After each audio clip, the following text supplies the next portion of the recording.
Good morning, everybody. Today, we'll be discussing our indirect tax laws, customs and foreign trade policy paper, which was scheduled on 27th of the September 2020. Now, it's a 75 marks paper. We have 25 marks, multiple choice questions or objective questions. So first of all, we'll be discussing these objective questions. Then we have 50 marks subjective paper. Now, first question is, पहला question क्या है देखिए, where the goods consists of set of articles and articles are liable to duty with reference to value. They shall be charged and they are liable to duty at different rates. Value के basis पे duty लग रही है, set में आए हैं articles और different rates है. तो हमने सेक्शन 19 पढ़ा था. अगर क्वांटिटी के बेसिस पे लग रही तो वैसे लगा दी जाएगी, और उन आर्टिकल्स पे डिफरेंट रेट्स है, सेट में आए हैं. वैल्यू सेट की आपको पता है, ए बी सी आर्टिकल हैं. एक पे 5% ड्यूटी है, एक पे 10% ड्यूटी है, एक पे 15% ड्यूटी. इंडिविजुअल वैल्यूज आपको पता नहीं है, you don't have any evidences regarding the individual value of the article. तो सेक्शन 19 क्या बोलता है, उस केस में हाईएस्ट रेट ऑफ ड्यूटी लगेगी. Highest rate of duty will be applicable in this particular case, and articles which are not liable to duty, they will also be levied with what? Highest of those rates. Then question number 2 states that which of the following statement is or are correct. Now, cases which are specially designed or fitted to contain a specific article and given with the articles for which they are intended shall follow the classification of the items which are for which they are packed. So we have seen rule 5 of the interpretative rules. If there are camera cases, drawing instrument cases, gun cases, which are specially shaped to contain a specific article, and when they are removed along with the article, they will be classified along with that article. So this statement is true. Then we have packing materials, whether capable of repetitive use or not, cleared along with the goods, are classifiable with the goods. So this statement is false. Here, if they are packing materials, if they are capable of repetitive use only, and they are cleared along with the goods, basically they will not be classifiable along with those goods.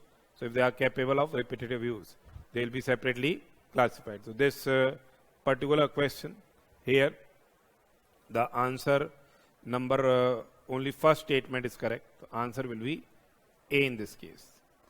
The next question, देखिए, some banks in China, they are giving what? Interest-free loans to domestic manufacturers for manufacture of solar panels. The interest-free loan would qualify as subsidy for levying countervailing duty under Section 9 of the Customs Tariff Act. Section 9 of the Customs Tariff Act provides for the government to impose countervailing duty if any foreign country or a territory gives any subsidy on production, manufacture and exportation of that article into India. Then Indian government can levy countervailing duty on such article to the extent of the subsidy so given. It is also known as anti-subsidy duty. Now they are saying that some banks in China are giving interest-free loans to domestic manufacturers for manufacture of solar panels. The interest-free loan will qualify as subsidy for countervailing duty. When the same will qualify as subsidy for countervailing duty to be imposed in India on import of such solar panel. First is if such interest-free loan is given by public or government banks. Such interest-free loan is given by private bank on their own without any direction or instruction from the government. Basically, government gives the subsidy. So fundamentally, this is not correct. Then none of the above. First one is correct. So here the answer is what? If such interest-free loans are given by the public or say government banks, basically then it will be regarded as what? the subsidy has been given by the government to levy anti-subsidy duty.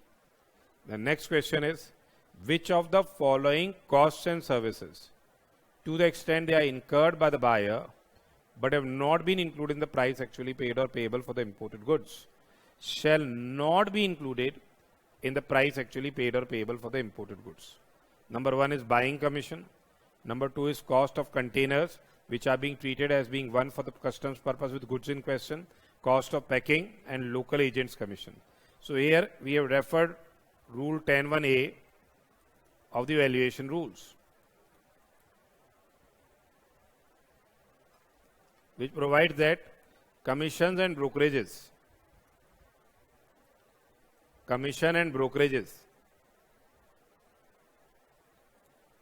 except buying commission,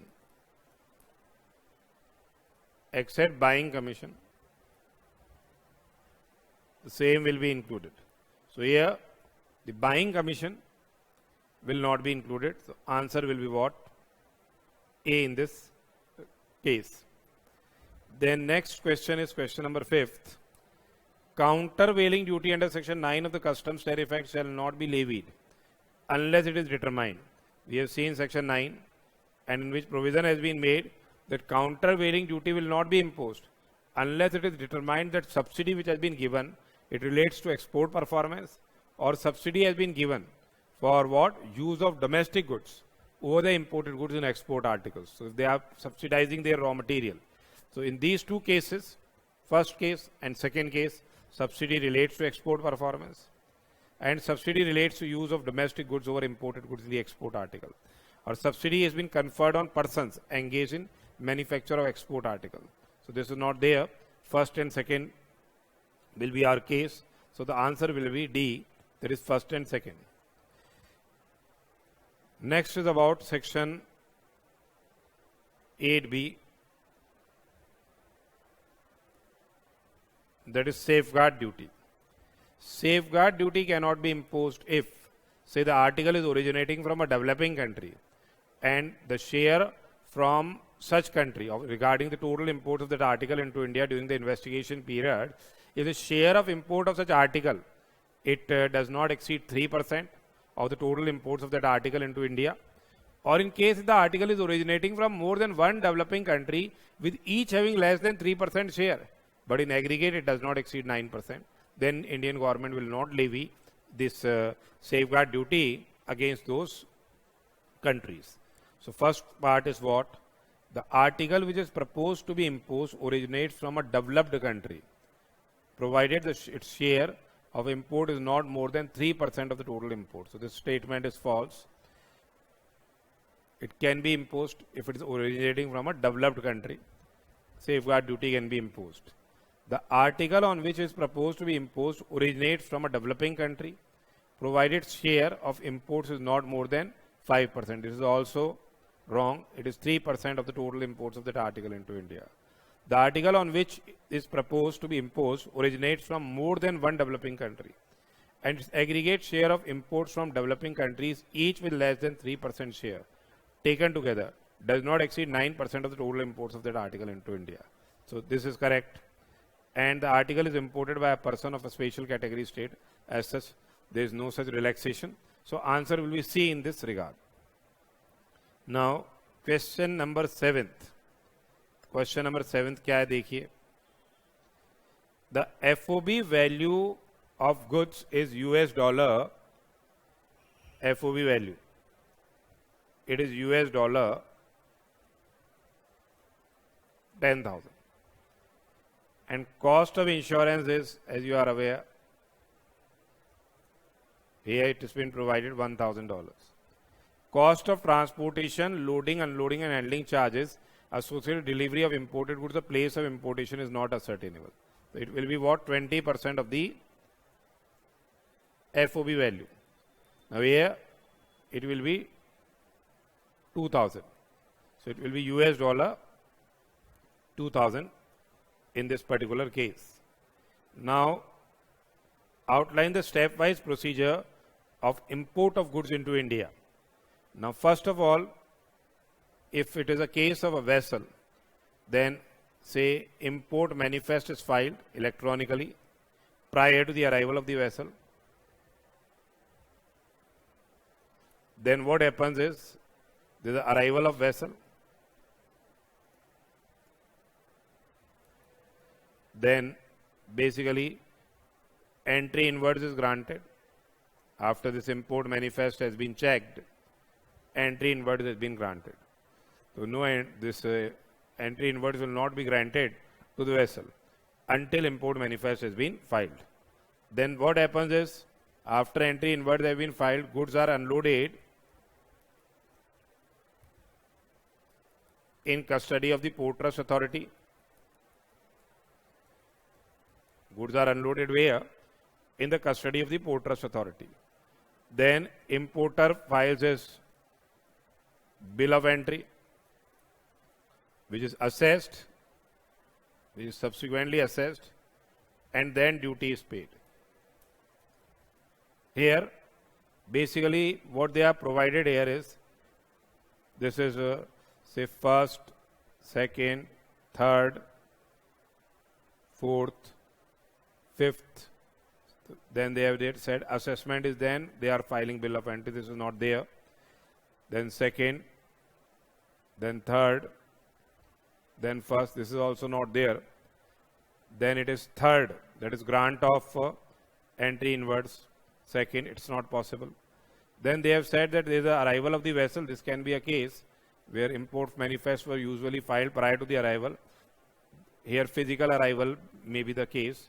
Then first is the import manifest, then grant of entry inwards is there, then unloading of goods is there, then filing of the bill of entry, and then assessment part is there, and then due payment of duty.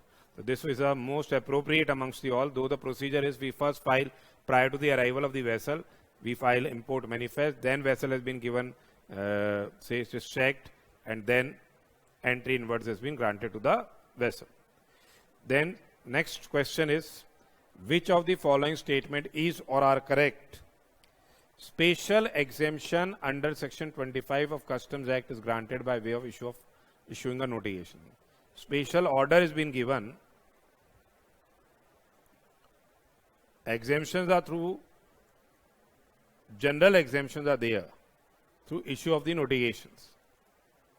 So this is not correct. General exemption under section 25 of the Customs Act is granted by issuing an order. This is not correct. Special exemption is required to be published in the official gazette. It is not case. General exemptions are to be laid in the parliament. They are to be published in the official gazette. And general exemption is not required to be published in the official gazette. So here, which of the following statements is or are correct? None of the following statements are correct in this particular case. The next question is question number 10th. In the following cases, can an importer claim abatement of duty under section 22 of the Customs Act? So in case goods are pilfered during unloading, after unloading, but till their examination, for pilferage, basically section 13 is applicable. Then goods are damaged by accident due to negligence of the importer after unloading but before their examination or assessment by the custom authorities, not due to negligence, then only you get the benefit. So this is not there, this is also not there. Goods are destroyed by accident. So we get damage, benefit of 28 under damage or say deterioration. Abatement is given for damage and deterioration, not for complete destruction. And goods are deteriorated by accident, not due to negligence of the importer after unloading, but before examination by the, for assessment by the customs authority. The answer is fourth in this particular case. Then the time limit for presentation of import manifest in case of vessel is, the import manifest is to be presented electronically. The same is to be presented electronically prior to the arrival of the vessel. So answer is, the same is to be presented electronically prior to the arrival of the vessel. You can refer this section 30 in this regard. So next question is, next question, which of the following combinations is correct? Pilferage, we get the remission of duty. If the goods have been lost or destroyed, then we are not liable to pay the duty. So, and in this case, goods are damaged or deteriorated. If any goods are what? Damaged or deteriorated, then in that case, we get kya? Abatement of duty in case of kya? Damage and deterioration goods. Remission of duty on lost or destroyed goods. We get remission basically on lost or destroyed. Section 23. It is dealing with what? Remission of duty on lost or destroyed goods. In case section 13 there is a pilferage, then what happens? Importer is not liable to pay the duty. Importer is not liable to pay duty unless goods are restored to the importer.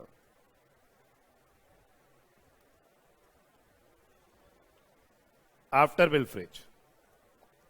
So here basically the arrow will go this way. If it is a case of pilferage, then we won't be liable to pay the duty. If it is a case of goods have been lost or destroyed, then we get kya? Remission of duty. If the goods have been damaged or deteriorated, we get kya? Abatement of the duty.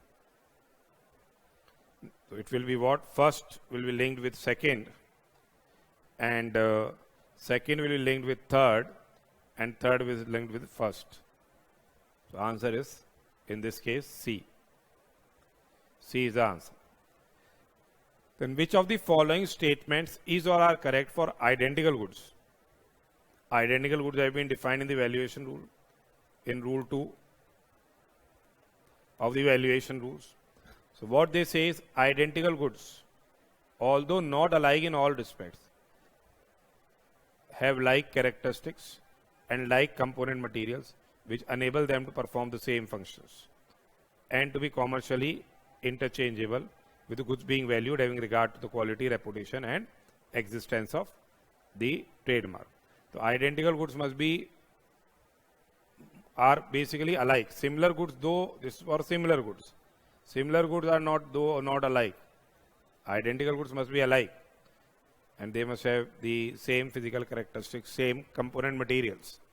Then the next is identical goods are necessarily produced in the country in which the goods being valued were produced. This is correct. Identical goods must be produced in that country only. And identical goods are necessarily produced by the same person who produced the goods being valued. So this is not correct. It can be produced by a different person also. So here, which of the following statement is or are correct? So only second statement basically is correct. The answer will be only 2. Next question is question number 14th. Which of the following statements are not correct in relation to drawback provisions under section 74 and 75 of the Customs Act? So here they are asking which of the following statements are not correct. While drawback under section 74 is payable in when duty paid goods are re-exported, drawback under 75 is payable when imported material are used in manufacture of export goods. This is correct. While the rates of drawback under section 74 are fixed for a manufacturer may seek special rate under section 75. This is also correct, because in case the goods have been not taken into use, then 98% of the import duty so paid is allowed as drawback under 74. And in case they are taken into use, and then as per section 74(2), depending upon the period of use, drawback is admissible. But where in case the goods all industry rate has not been notified, then the exporter can go for brand rate, or if the duty drawback as per all industry rate is less than the 80% of the duties which have been paid on such goods, he can go for special brand rate. Then In case of drawback not paid to applicant within 1 month of the application, interest is to be paid to the applicant in both the cases. This is section 75A. It is covering interest on drawback. It's correct. And drawback is not allowed. This is also correct. And drawback is not allowed in case where the market price of goods is less than the amount of the drawback claimed thereon. This is also true. This has been provided in section 76, dealing with prohibition and regulation in respect of drawback. So here, which of the following statements are not correct? All of them are correct. So the answer will be what? None of the above. Next question is, importer paying custom duty of dash or more per bill of entry is required to pay duty electronically. Now it is rupees 10,000. Earlier it was 1 lakh rupees. Now it is what? 10,000 rupees. The next question, listen here. The apportioned value of which goods and services which are supplied directly or indirectly by the buyer free of charge or at reduced cost for use in connection with production and sale of the imported goods shall not be included in the price actually paid or payable. Refer Rule 10(1)(b). We say that the value apportioned is appropriate of the goods and services which are supplied by the buyer free of charge and reduced cost will be included. Materials incorporated in the imported goods, this will be included. Tools used in production of imported goods, that will be included. Artwork undertaken elsewhere than in India and necessary for production of the imported goods, this will be included. Design work undertaken in India and necessary for production of the imported goods, this will not be included if design work is undertaken elsewhere than in India. If undertaken elsewhere than in India and same has not been included, will be included for the valuation purposes.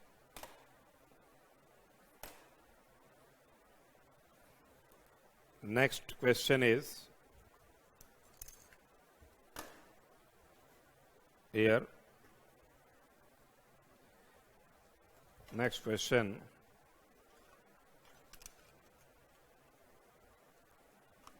No drawback of import duty. No drawback of import duty shall be allowed. The system is not working. No drawback of import duty shall be allowed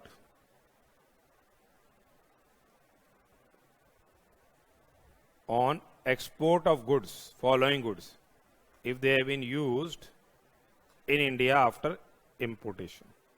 If they have been, say, used in India after importation.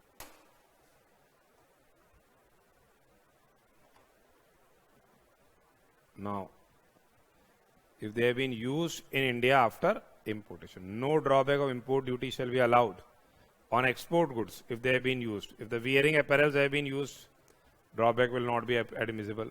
Capital goods, plastic bottles, leather products, they can be used.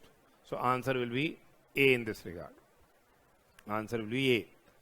Wearing apparel, tea chest, exposed cinematograph films and unexposed photographic films, paper and plates and X-ray films. In case they have been used, then drawback will not be admissible. Then, as per deferred payment of import duty rules 2016, for goods corresponding to bill of entry returned for payment on 25th of March 2020, due date will be, in that case, will be 31st of March. Otherwise, it will be, in other cases, it will be on the first day of the next month, and for the bill of entry is returned up to 15th of the month, 16th of that month. Then XYZ imported capital goods on 1/7/2019.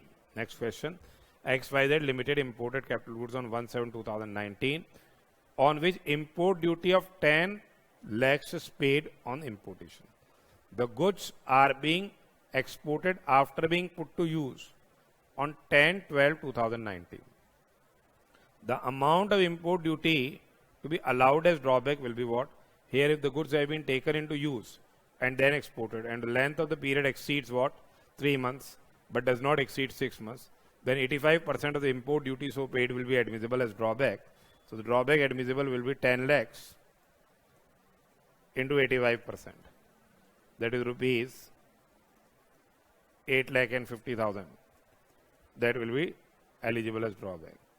Then X imported goods for his personal use on 1/7/2019 and paid 1,50,000 as import duty on the same. The said goods were placed under customs control for export after use. So if the goods have been imported by an individual for his personal use, we have to reduce it at rate of 4% per quarter or part thereof use in first year, then it is 3%, 2.5% in the 3% in the second year, then 2.5% in the third year, and 2% in the fourth year. So how many quarters have been there? July, August, September, and October, November, December. So 8% reduction basically will be there. On how much amount? On 1,50,000. So 92% drawback will be admissible. 1,38,000. That is 1,50,000 into 92% drawback will be admissible. So answer will be 1,38,000 rupees. Then next question is, that is, for grant of status of 2-star export house, they should have export performance of FOB or FOR value of US dollar this much millions. So here the export performance for grant of a status of 2-star export house. The export performance basically it is in 2 out of 4 years. And here it will be 25 million US dollars. Next is, which of the following is not correct in relation to duty drawback under section 75? The upper limit of drawback is 1/3 of the market price of the export product. This is correct. It has been provided in duty drawback rules. The countervailing duty and safeguard duties are included in all industry rate. No, they are admissible as what? Brand rate.